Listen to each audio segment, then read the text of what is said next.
Naquele tempo, houve entre os discípulos uma discussão para saber qual deles seria o maior.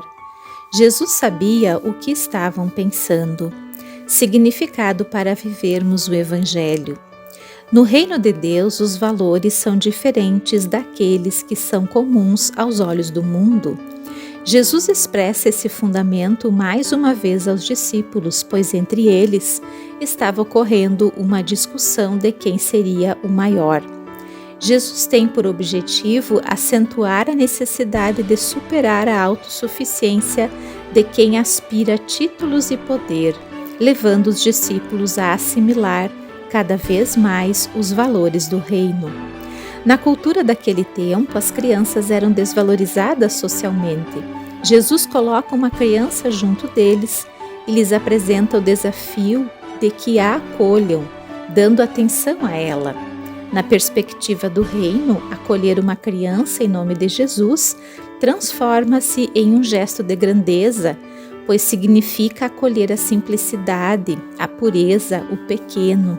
Significa fazer-se menor, ser o último, exercer a minoridade. Quem assim acolhe a criança, acolhe o próprio Jesus. Neste caso, a grandeza está em amar quem não é amado, valorizar quem não é valorizado.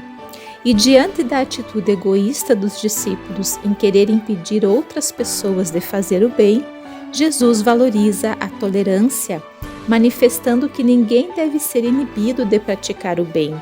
Jesus nos ensina mais uma vez o valor do serviço e da minoridade.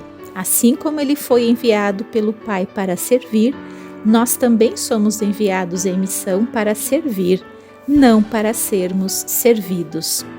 Hoje temos o exemplo do serviço vivido por São Vicente de Paulo, de quem celebramos a memória. Seu exemplo de vida é o do serviço à caridade. O Papa Francisco nos fala que, inspirado pelos primeiros cristãos que tinham um só coração e uma só alma, São Vicente de Paulo fundou as Caridades, a fim de cuidar dos mais necessitados, viver em comunhão e colocar à disposição seus próprios bens na alegria, com a certeza de que Jesus e os pobres são os tesouros mais preciosos e que, como gostava de repetir, quando vais aos pobres, encontras Jesus. Ele nos pede a pobreza de coração, uma total disponibilidade e uma dócil humildade. Ele nos impulsiona à comunhão fraterna entre nós e à missão corajosa no mundo.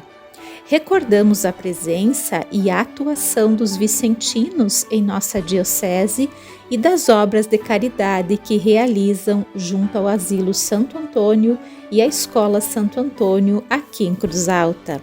Neste ano, a temática que está guiando as ações vicentinas é Amigos para Servir.